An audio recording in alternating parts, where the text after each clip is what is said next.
일단 그 계엄에 대해서 국민들에게 걱정을 끼쳐드린 점은 사과를 해야 된다. 예. 요게 하나고, 두 번째는 나의 모든 책임이다. 장수로서 예. 내가 모든 책임진다. 나를 따르는 모든 이런 분들은 용서를 해라. 이런 좀 메시지가 과감하게 예. 좀 나왔으면 좋겠고, 세 번째 희망사항은 예. 지금은 이게 지금 이 대통령 중심제 완전히 일극 체제로 이렇게 가기 때문에 좀 혼란이 왔다고 봐요. 그래서 이제 헌법 이거를 좀 개헌이요. 개헌을 통해서 한번 순차적으로 대통령께서 이런 메시지를 좀 내서 예. 좀 주면 좋겠다는 것이 희망사항이고, 마지막으로 예. 국민 통합을 좀 시대 정신에 맞게끔 예. 통합의 메시지를 하나 내줬으면 좋겠다. 이런 희망사항입니다. 더 이상 국격을 손상시키지 말고 국가 원수로서 그 무게를 지키기 위해 최소한의 노력이라도 하길 바랍니다. 아마 오늘이 윤석열에게는 대한민국 대통령의 신분으로서는 마지막 공적 발언을 하는 자리가 될 것이라고 생각됩니다. 국가의 원수답게 대통령답게 내란죄에 대해서 국민에게 사죄하기 바랍니다. 그리고 오늘 최후 변론에서는 이 모든 것은 윤석열 본인의 책임이다. 탄핵 심판을 인용해달라. 겸허히 수용하겠다라고 발언하기를 국민의 한 사람으로서 바라고 또 바랍니다. 네, 오늘 윤 대통령의 탄핵 심판 마지막 변론 기일이 2시부터 시작됐습니다. 앞서 들으신 것처럼 정치권에서는 윤 대통령의 최후 진술에 국민들을 향한 사과의 메시지가 포함돼야 한다고 주장하고 있습니다. 이 자세한 내용 정치 여담야담 김재원 전 국민의힘 최고위원, 복귀왕 더불어민주당 국회의원, 또 SBS 최선원 논설위원, 신정은 기자와 함께 짚어보겠습니다. 네 분 어서 오십시오. 안녕하세요. 네, 먼저 김재원 최고위원님, 좀 전에 김대식 수석 대변인이 얘기했습니다만 윤 대통령이 직접 낭독할 이 최후 변론 메시지에 어떤 내용이 담겨야 된다고 생각하십니까? 저는 기본적으로 윤석열 대통령이 이 탄핵 심판의 당사자이거든요. 네. 그렇기 때문에 지금까지 탄핵 심판 과정에 직접 법정에 참석해서 지켜본 여러 가지 사안에 대해서 종합적으로 자신의 소회를 피력을 하고 또 재판부에 대해서 그 탄핵의 부당성을 직접 호소하는 그 계기로서 그것이 가장 주된 그 메시지 전달 내용이 되어야 되고 또 그렇게 되리라고 보고요. 네. 조금 미흡했던 것이 그동안에 이제 자신의 그 대통령의 계엄 선포로 인해서 그 명령을 수행했던 네. 군 사령관들 또 경찰청장 그 서울청장 이런 분들의 이제 형사처벌을 받게 된 데 대해서 일단 그에 대해서 좀 그분들의 선처를 호소하는 그런 메시지를 좀 말씀하시는 것이 좋겠고, 그리고 이제 이 탄핵 심판을 두고 그동안에 벌어진 여러 가지 그 불법적인 또 그 행위들이 많았습니다. 그것이 어쨌든 이제 탄핵 심판이 결론을 나게 되면 그러한 데 대해서 불공정이나 불법적인 부분에 대해서 국민들이 많이 좀 그 문제 제기를 하고 비판을 하고 있는데, 그에 대해서 그 재판부는 마지막까지 공정하게 좀 심판을 해달라, 그런 당부 정도는 하는 것이 맞지 않을까 생각합니다. 네, 자 복귀왕 의원께서는 최후 변론에 어떤 내용 기대하십니까? 제일 먼저 사과, 아까 김대식 국민의힘 네. 그 대변인께서도 말씀하셨잖아요. 이렇게 국민적인 혼란, 국가적인 혼란을 초래한 것에 대한 사과가 맨 먼저 전제되면서, 동시에 헌법재판소의 결과에 따른 승복을 하겠다라는 것이 반드시 나와줘야 된다고 생각합니다. 그 승복에 따라서 앞으로 국민 통합을 위해서 저도 노력하겠다, 대한민국 발전을 위해서 노력하겠다라는 메시지가 함께 가준다면 그나마 좀 다행일 수 있는데, 만약에 그 헌법재판소 결과에 대한 승복에 대한 단 한 단어도 안 나온다라고 한다면 그 결과에 대해서 윤석열 대통령의 지지자들, 또 국민의힘 정당의 지지자들, 이분들 같은 경우는 바로 이제 예를 들어서 인용이 된다라고 네. 2달 후에 대통령 선거가 있지 않습니까? 이때 새로운 리더를 뽑는다라기보다는 결국은 윤석열 대통령에 대한 찬반, 탄핵에 대한 찬반 이런 걸로 해서 국론이 더 가파르게 갈라질 수 있는 이런 우려가 좀 있기 때문에 네. 아까 전체적인 책임을 지겠습니다. 제 말을 듣고 따른 군인이나 경찰의 간부들에 대해서 저는 좀 법에 인정을 베풀었으면 좋겠습니다라고 하는 것은 형사재판에 가서 할 부분이고 지금 여기에서는 그 정치인으로서 대통령으로서의 사과와 승복하겠다, 국민 통합을 해야 합니다라는 메시지를 저는 마지막으로 최후 변론에서 해주는 것이 그래도 대통령으로 선택을 받았던 네. 영광을 누렸던 국민으로서 마지막 도리다라고 생각합니다. 네, 자 최선원 논술위원 일단 윤석열 대통령의 최후 변론 내용에 따라서 네. 어떤 내용이 포함되느냐에 따라서 국민의힘한테는 도움이 될 수도 있고 네. 혹은 독이 될 수도 있지 않습니까? 예. 이 당의 지도부는 오늘 거기에 대한 언급은 없었어요. 아침 회의 때는 언급을 안 했습니다만은 회의 끝나고 이제 기자들을 만나서 권성동 원내대표가 이야기를 했고요. 네. 권성동 원내대표의 워딩이 뭐 두 개의 핵심 워딩인데요. 비상계엄 선포로 인해서 국민에게 큰 불편과 전국 불안정을 가져다 준 점에 대해서 진솔한 대국민 사과 내지 진솔한 심정이 들어가야 할 것이다. 진솔한 사과가 하나고 네. 또 하나는 탄핵 선고로 인해서 나라가 분열되지 않고 통합이 되어야 한다. 네. 이런 부분이 들어갔으면 좋겠다. 그러니까 진솔한 사과와 통합의 메시지를 내달라 이렇게 메시지를 냈습니다. 그리고 앞서 이제 어제 이 헌재 판단에 대해서 결정에 대해서 승복할 수밖에 없지 않느냐. 이건 이걸 거부할 방법은 없다라는 말도 했고 그래서 공통적으로 지금 나오는 말이 어떤 진솔한 사과와 통합의 메시지 이게 이제 국민의힘 지도부에서도 이 부분에 대해서 공통의 메시지가 나오고 있는 것 같고요.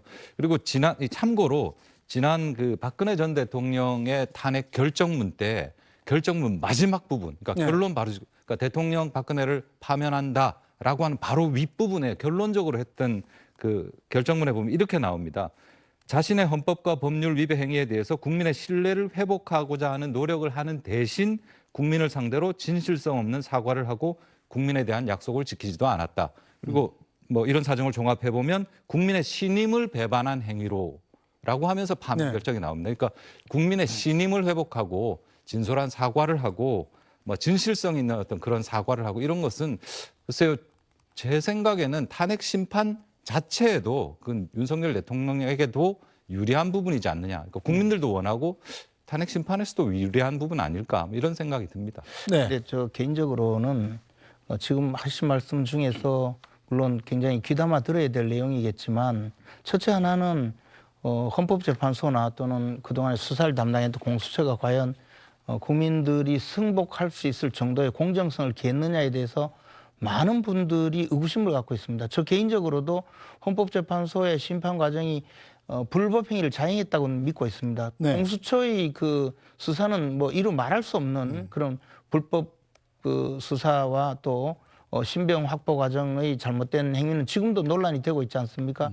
이런 상황에서 단순히 그 피청구인인 대통령이 승복하겠다고 말한다고 해서 과연 승복이 되겠느냐 이 점에 대해서 저는 굉장한 의문이 있고요. 네. 또 방금 말씀하신 그 박근혜 전 대통령의 탄핵 심판 결정문에 나오는 국민의 신뢰를 배반했다 뭐 이런 취지의 이야기 자체가 결국은 헌법재판소가 헌법과 법률에 따른 탄핵 심판을 하지 않고 그냥 원님 재판하듯이 멋대로 그 탄핵 심판을 한 것을 반증하는 내용이거든요. 탄핵 심판이라는 것은 사실 전 국민의 관심하에 유권자의 그 투표 가능한 유권자의 대부분이 투표를 해서 선출한 민주적 정당성을 가진 이 대통령을 임기 전에 파면하는 행위인데 그에 대고 국민의 신뢰를 배반했다느니 무슨 신의를 잃었다느니 이따위 그 논리를 대면서 탄핵 심판을 해대는 그런 정도라면 이거 문제가 있는 거잖아요. 그렇기 때문에 저는 그런 식의 그 탄핵 심판이 계속 진행된다는 것 자체가 잘못이라고 봅니다. 네. 그래서 저는 이 점을 오히려 그 헌법재판관들이 좀 염두에 두고 앞으로 탄핵 심판을 해야 되고 그래서 공정성을 기할 수 있도록 당부를 해야 된다고 믿고 있습니다. 네, 뭐 탄핵 심판의 공정성에 대한 건 또 따져봐야 될 일이지만 오늘 만약에 대통령이 최후 진술에서 이 계엄의 정당성이나 뭐 이런 것들만 대통령이 계속 강조하게 된다면 만에 하나 이 탄핵 심판이 인용돼서 대통령이 파면됐을 경우에 곧 있을 대선에서는 국민의힘은 크게 불리해지는 것 아닙니까? 그러나 어쨌든 국민의힘이 거의 당론 차원에서 그 계엄 선포는 잘못이라고 지적을 하고 있습니다. 그리고 저뿐만 아니라 많은 국회의원들이 계엄 선포 자체의 그 요건 불비 또 잘못된 점에 대해서는 그동안 지적을 해왔고 그 점에 대해서 다른 의견이 별로 있지 않느냐 합니다. 그리고 다만 이것이 이제 탄핵 사유가 되느냐, 과연 대통령을 파면할 정도의 그 중대한 사안이냐, 이 점에 대해서 헌법재판소가 판단을 어떻게 하든지 국민들이 충분히 최소한 그 수용할 정도의 공정성을 기하는 노력이라도 했어야 되는데 그 점이 없이 그냥 막무가내식으로 진행을 해왔기 때문에 의구심이 있다는 것이지. 네. 헌법재판소 판결에 불복을 한다든지 또는 그에 대한 어떤 집단 행동을 한다는 것을 지지하는 것은 아닙니다. 네, 자 복경 의원님. 자 그런데 일각에서 윤석열 대통령이 기각을 전제로 해서 임기단축 개헌 같은 걸 제안할 수도 있다, 이런 예상도 나오고 있지 않습니까? 그런데 마지막 변론에서 저런 말을 한다고 해서 누가 귀담아 듣겠습니까? 저는 정말 메아리도 없는 혼자만의 독백일 수가 있기 때문에 그런 것들에 대해서는 안 할 거라고 보고, 오히려 그렇게 했을 경우에는 조금이라도 본인의 어떤 그 잘못을 덮기 위한 모면책으로 읽혀질 가능성이 더 높겠다 싶어요. 그래서 그렇게 하진 않을 텐데, 국민의힘에서는 계엄에 대해서 불법이다라는 말까지는 안 하고 동의하지 않는다라는 표현을 대신하고 있거든요. 네. 그런데 윤석열 대통령은 계엄은 계몽령이었다라는 어떤 신조어를 만들어서 계엄은 정당했다라고 주장을 하고 있어요. 이 계엄에 따른 여파가 선관위를, 국회를, 그리고 군인들이 동원해서 장악하는 이런 모습들이 이것이 헌법에 위배된다라고 해서 국회에서 국민의힘 수석 의원들까지도 찬성을 해서 탄핵을 이끌어낸 겁니다. 지금 현재 헌법재판소는 이런 절차와 과정이 헌법에 따라, 법률에 따라서 제대로 진행된 것인지에 대한 판단을 현재 내리고 있는 것이에요. 그런데 이런 과정에 대해서 일방적으로 누구에게 유리하게 진행된다라고 먼저부터 아예 염두에 두고 이 결과를 바라본다면 이것은 곧 승복을 안 하겠다라는 말은 아니지만 승복 못 합니다라는 강변이거든요. 그래서 네. 저는 이런 그 절차나 이런 부분에 대해서 다소 아쉬움이 있다 손치더라도 적어도 윤석열 대통령 입으로 네. 그런 부분에 대한 언급은 안 했으면 좋겠다라는 것이 국민의 한 사람으로서의 간절한 바람입니다. 알겠습니다. 자, 이 결과는 윤 대통령 측도 이런 임기단축 개헌 아이디어 자체에 대해서는 뭐 사실은 무근이다라고 밝히고 있는 것 같습니다. 그래서 다만 이제 이 하야라는 아이디어 자체가 하야 혹은 지금은 이제 임기단축 개헌 이 얘기가 윤 대통령 측에서부터 지금 그 대리인단에서부터 나온다라기보다는 네. 어떤 보수진영 전체에서 뭔가 어떤 행보를 고민하는 과정에서 나오는 아이디어 차원이 아닌가, 뭐 이런 해석들이 더 네, 알겠습니다. 이거 조만간 또 금방 최후 변론이 나올 거기 때문에 그 내용 알아보면 되겠죠. 자, 헌법재판소 현재 상황도 좀 짚어보겠습니다. 자, 신정원 기자, 새로 나온 소식들이 좀 있나요? 네, 오후 2시에 제때 시작을 했고요. 지금은 증거조사가 한창입니다. 오늘 같은 경우에는 증거조사 1시간 정도 진행을 하고 그리고 종합변론, 최후 진술을 할 텐데 윤 대통령은 직접 최후 진술에 참여를 하겠는데 아직 뭐 증거조사에는 출석할 의무가 없어서 현장에는 아직 도착하지 않았다라고 전해집니다. 이 과정에서 지금 증거조사가 진행 중인 건데 국회 측 같은 경우에는 비상계엄 당시에 국회 지하 1층 CCTV 영상을 상영을 했다라고 합니다. 그러면서 이제 김희수 변호사가 직접 나서서 설명을 했다라고 하는데 5분 48초 동안 국회 지하 전력이 차단됐다. 이걸 영상을 통해 설명을 했고요. 네. 그리고 또 하나가 SBS가 최근에 보도했던 707 특수단 그 텔레그램방 단독 취재 내용을 헌법재판소에서 그 3편을 연달아 상영했다라고 합니다. 그러면서 이제 707 특수단이 이제 국회 봉쇄 시도가 있었고 비상계엄 해제 의결 방해 시도가 있었다라는 점을 좀 명시적으로 보여주려고 하는 그런 강조하려고 하는 것으로 보이고요. 반면에 윤 대통령 측 대리인은 트럼프 미국 대통령의 미 연방대법원 판결문을 제시했다라고 합니다. 그러면서 애초에 탄핵 심판 자체가 불성립한다는 취지로 이제 강변을 하고 있는 것으로 보이는데 권력 분립 원칙에 따라서 사법 심사 대상이 되어서는 안 된다 이렇게 주장을 하고 있고 오늘 증거조사가 마치면 이제 종합 변론으로 이어질 것으로 보입니다. 네, 자, 윤 대통령의 마지막 탄핵 심판을 앞두고 국민의힘은 공수처를 향해서 총공세에 나섰습니다. 어제 국민의힘 의원 20여 명이 공수처가 윤 대통령 영장 기각을 은폐했다면서 항의 방문에 나섰는데요. 나경원 의원의 이야기 들어보시죠.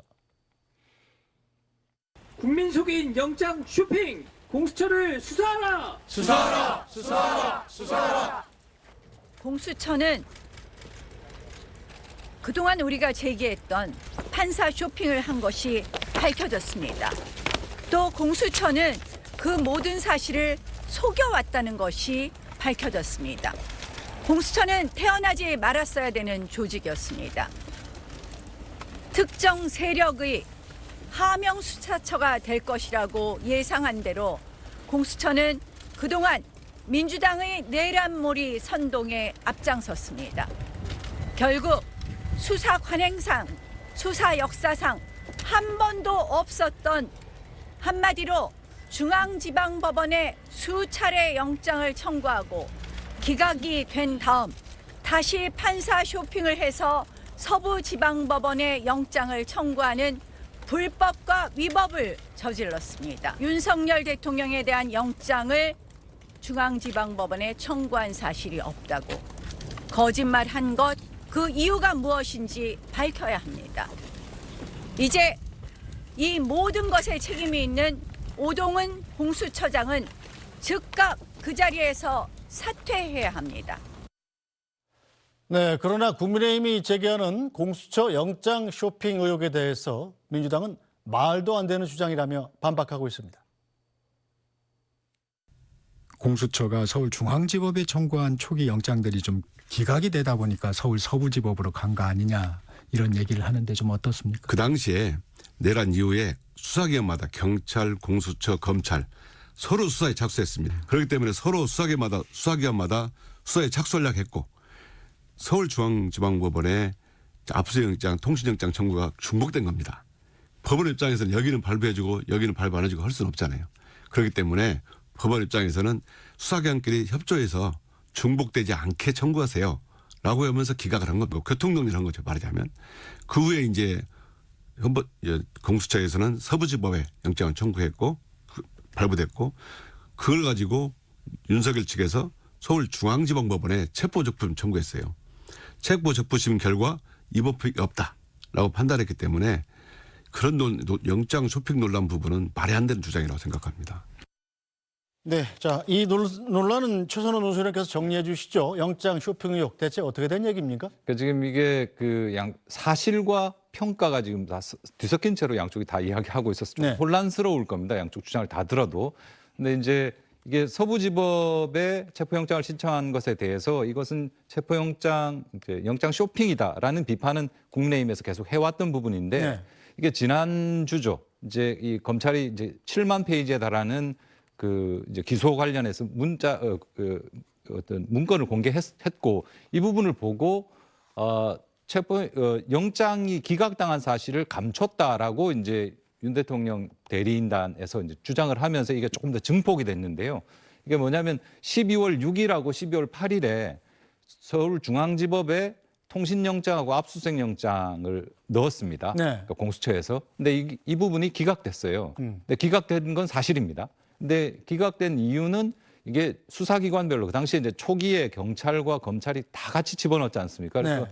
그런 중복 때문에 기각됐다라고 공수처가 한번 밝힌 적은 있습니다. 그런데 어쨌든 그 부분인 것 같습니다. 그 부분으로 확인이 됐고요. 근데 사실 이제 그 언론들도 굉장히 주목했던 이유는 체포영장을 그러면은 중앙지법에 신청했다가 기각되고 혹시 다시 서부지법에 했다라면 이건 좀 문제가 논란이 네. 커지는 거죠. 근데 그 부분은 아닌 걸로 확인이 됐어요. 근데 또 하나의 문제가 더 있는데 주진우 의원이 공수처에 영장을 다른 데 신청한 사실이 있느냐, 서울중앙지법에 신청한 사실이 있느냐라고 질의를 보냈는데 네. 여기에 공수처가 영장을 신청한 사실이 없다라고 답을 해요. 그럼 거짓말이네요? 그렇습니다. 요건 팩트입니다. 그래서 이제 이게 거짓말 논란이 있는 겁니다. 네. 근데 공수처 해명은 이걸 이제 영장을 신청한 사실이 있느냐라는 질문에 당연히 지금 체포영장이 논란 중이니까 체포영장이라고 생각하고 직원이 답을 한 거다. 네.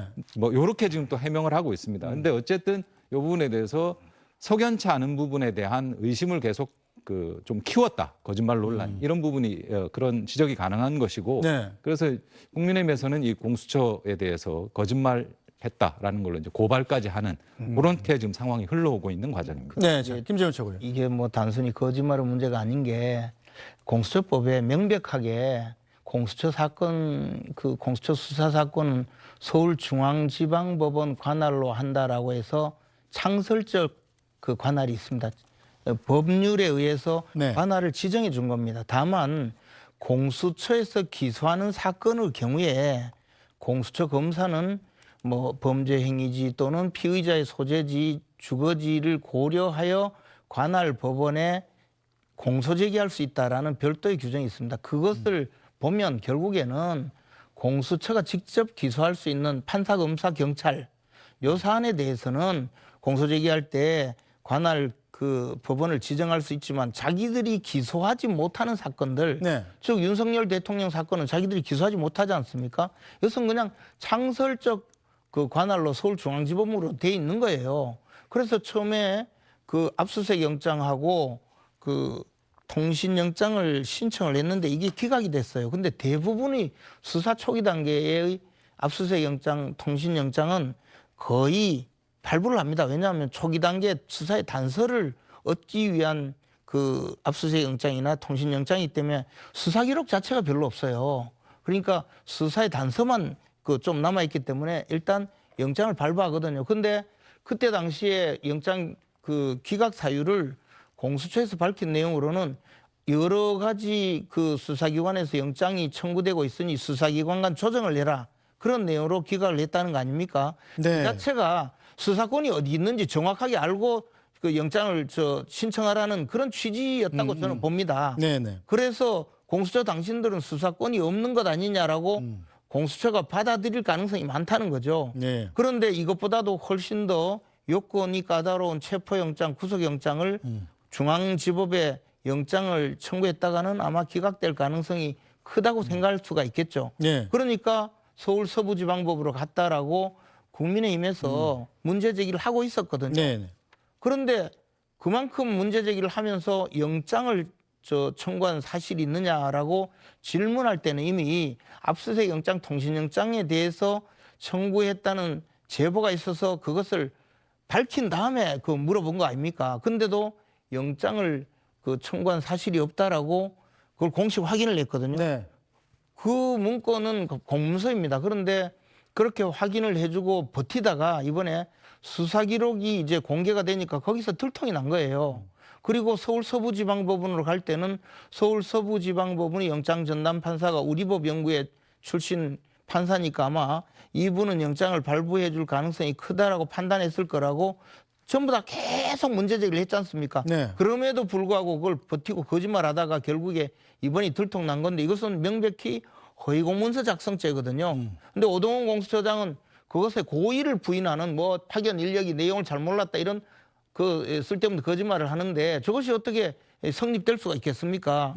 공수처장 명의의 답변서가 그런데 그러니까 허위공문서 작성죄로 고발을 한 것이고 더 나가서 공수처의 불법 행위를 왜 민주당이 저렇게 감싸고 돕니까? 민주당이 언제부터 공수처 대변인 노릇을 하는 건지 이러니까 공수처를 향해서 민주당 정부 수사를 하고 있다고 또 비난을 한 겁니다. 네. 민주당은 정말 웃기게도 그 전한길 역사 강사를 전한길 역사 강사가 중앙선관위를 공격하니까 전한길 강사를 또 고발을 해요. 그러니까 그 전한길 씨가 하는 말이 그거잖아요. 아니 나는 중앙선관위를 공격했는데 왜 민주당이 또 고발을 하느냐. 민주당 이상하다. 그런 건데 요즘 민주당이 이렇게 청부기관이 많이 늘어난 건지 이런 것을 하니까 또 불공정을 지금 지적받는 것 아닙니까? 네. 좀 그런 취지라고 봅니다. 저 안성 고속도로 공사장 사고 관련된 속보가 하나 나와서요. 이 속보 좀 짧게 짚어보고 복귀왕 의원님 반론 듣도록 하겠습니다. 자, 신정원 기자, 안성 고속도로에서 구조 중이던 마지막 인부 한 분이 결국 숨진 모양이군요. 네, 오늘 오후 2시 반에 사고 현장에서 네. 관련 브리핑이 있었는데요. 2시 21분쯤으로 해서 이제 구조 작업을 종료하고 이제 이번 사고로 4명이 사망했다 이렇게 현장에서 전했습니다. 정리하자면 오늘 오전 9시 50분쯤에 경기 안성시 고속도로 공사 과정에서 교량이 붕괴된 사고로 인명피해가 총 10명 발생했는데요. 사망 4명 그리고 중상 5명, 경상 1명입니다. 그리고 이제 사망자 가운데 일부 외국 국적자도 일부 포함돼 있다라고 하는데요. 경찰은 일단 경기 남부청에서 수사 전단팀을 꾸려서 78명 규모로 지금 편성을 해서 준비를 하고 있다라고 하고요. 지금 뭐 계속해서 뭐 현장에서 들어오는 소식들이 있으면 또 전해드리도록 하겠습니다. 자, 복경 의원님, 이 김재원 최고위원 질문은 영장을 지금 공수처가 발부받기 쉬운 서부지법으로 신청하는 이런 이른바 영장 쇼핑을 했고 또 중앙지법에 신청한 적이 없다는 거짓말까지 했다는 것인데 그걸 왜 공수처가 잘못한 걸 민주당이 비호하느냐 이런 것이었습니다. 예, 우선 사고 영상을 보니까 제가 좀 마음이 아파서 저희 바로 저희 지역 그렇군요. 바로 옆이라 말이 잘 떨어지지 않습니다. 유가족들에게 위로의 마음을 전하고 명복을 빕니다. 이거 참 어떻게 시작해야 될지 모르겠는데 좀 유치하지 않습니까? 이거 옛날에 다 얘기했던 거잖아요. 유치한 거 아닙니다. 저는 오랫동안 들었으니까 조금만 들어주십시오. 다 얘기 나왔던 거예요. 처음에 계엄 사태 일어나서 공수처에서 첫 번째 영장을 신청했는데 그것이 기각됐어요. 깜짝 놀랐죠. 그 이유는 수사기관 간에 공수처, 경찰, 또 검찰까지도 경쟁적으로 수사를 해가면서 수사기관에 혼선이 있다라고 해서 영장이 기각됐다라고 그때 당시에 이미 뭐 크게 다 떠들썩하게 나왔어요. 다 세상에 다 아는 거예요. 이거를 거짓말시키고 속일 이유가 전혀 없습니다. 그리고 이때에는 윤석열 대통령을 직접 지정한 이런 영장은 없었어요. 다 아실 겁니다. 그리고 나서 서부지법으로 영장 신청을 했는데 뭐 중앙지법으로만 해야 된다라고 말씀하시는데요. 그 이전에도 많은 사례들이 여러 사례들이 중앙지법 이외에 그 관할 사고가 났다든지 혹은 그 관계자의 집이 있다든지 이런 곳으로 해서 영장이 신청된 사례들이 많다라는 것에 대해서도 이미 다 알고 있어요. 아니 그게 아까 말씀드린 판사, 검사, 경찰은 그렇게 할 수 있어요. 공수처도 이미 수사 과정에서 그런 게 있었다. 아니 그러니까 공수처가 판사, 검사, 경찰은 직접 기소할 수 있기 때문에 그때는 가능한데 나머지는 창설적 관할이기 때문에 안 된다 이 말이에요. 의견에 대해서 저랑만 얘기하지 마시고 이미 그거는 공수처에서도 그렇게 얘기하고 공식적인 자리에서 이미 그런 말씀들을 하셨었기 때문에 나의 생각만 무조건 옳다 이렇게 하지 마시고요. 아니 법률이 나와 있다니까. 그 주장을 하는 거예요. 공수처가 불법 집단은 아니지 않습니까? 이것이 힘들지만 여야의 그 검찰 개혁, 사법 개혁의 과정 속에서 탄생된 그 기구인데 이거에 대해서 무슨 악마화를 하고 제 역할을 다하지 못하는 것에 대해서 저도 좀 아쉽긴 해요. 그런데 그 공수처의 첫 번째 희생된 정치인이 누군지 아십니까? 조희연 전 서울시 교육감이에요. 왜 거기에 대해서는 아무 말도 안 해요? 첫 번째로 민주당 왜 가만히 있습니까? 아니 가만히 있는 거 아닙니까? 그런 말을 하기 때문에 왜 그때는 잘못한다 말을 안 하고 본인들한테 불리한 수사를 한다라고 할 때는 공수처를 악마화하고 하는지 모르겠는데 요번에 주진우 의원이 질문지를 냈어요. 그것에 대해서 답을 해주는 사람은 국회 파견된 직원이에요. 이 직원이 국회 경로를 통해서 공수처장의 사인을 받지 않고 답변을 내는 겁니다. 자기가 아는 범위 내에서. 그런데 이거를 윤석열 체포에 집중되다 보니까 윤석열 체포 관련해서는 다른 법원으로 낸 적이 없다라는 취지로 답변을 한 건데 영장 전체에 대해서 한 차례 온 국민이 다 알게 기각되었던 그 중앙지법에 한 차례 이것에 대해서는 간과했던 것이죠. 그러면 이것은 한 공직자의 실수일 수도 있어요. 그 실수가 정말로 이렇게 한 정당이 나서서 그 자를 어떻게 처단해라라고 할 정도로 큰 실수인지 모르겠습니다. 이것 또한 고발을 했으니까 저는 결과가 나올 것이라고 봐요. 네. 그런데 이런 작은 행정 실무상의 실수까지도 그거 봐라. 결국은 공수처가 나쁜 놈이고 나쁜 공수처가 잘못된 수사를 해서 윤석열을 기소를 했고 그 수사가 잘못됐기 때문에 결국은 헌법재판소 결과도 잘못될 것이고 그래서 헌법재판소 결과를 받아들이면 안 된다라는 말로 다 연결이 되는 거예요. 작은 행정적 실수, 물론 그 행정적 실수에 대해서 옹호하지 않습니다. 바로 잡아야죠. 그렇지만 그것을 가지고 그야말로 침소봉대라는 것이 이런 경우를 두고 하는 말인데 그저 실수일 뿐입니다. 이것을 중앙지법에서 영장이 기각됐던 사례에 대해서 어느 누구도 그 사실을 부정하고 부인하고 있지 않습니다. 네. 이게요. 그걸 행정적인 실수라고 하는데 그것이 아니고 중앙지법에서 거의 영장 발부가 정례적인 그 사례인 영장 발부가 기각이 되니 영장 발부가 다음에 체포영장이나 구속영장은 발부되지 않을 것이 자명하다라는 판단 아래 영장이 쉽게 발부될 수 있는 우리법연구회 출신 판사가 영장 전담 판사로 있는 서부지방법으로는 영장을 들고 갔다면 이거는 당연히 불법행위이고 그에 대해서 네. 지적하고 있는데 그게 무슨 행정적인 실수입니까? 어쨌든 뭐 국민의힘에서 고발을 해놨으니까. 네, 고발을 해놨으니까. 그 부분에 대해서는 동의를 하면 될 것이고 예. 그걸 어떻게 국민의힘에서 그렇게 과거에 공격했던 오동훈 공수처장도 우리법연구회 출신이다라고 아니, 공격했다가 그러니까요. 사과했잖아요. 아니, 그게 잘못됐다고 뭐- 해서. 그분 그게 다 중요한 것이 요즘에서 아니고. 다음 주제로 넘어가겠습니다. 예. 네, 방금 요즘에서 말씀하셨던 이제 네. 수사권 문제 이거는 탄핵 심판을 넘어서서 이제 지금 형사 재판이 진행되지 네. 않습니까? 형사 재판에서도 아마 계속 네. 논란이 될 논란이 될 부분인 거기 것 때문에 같습니다. 또 토론할 기회가 있을 겁니다. 네. 다음 주로 넘어가겠습니다.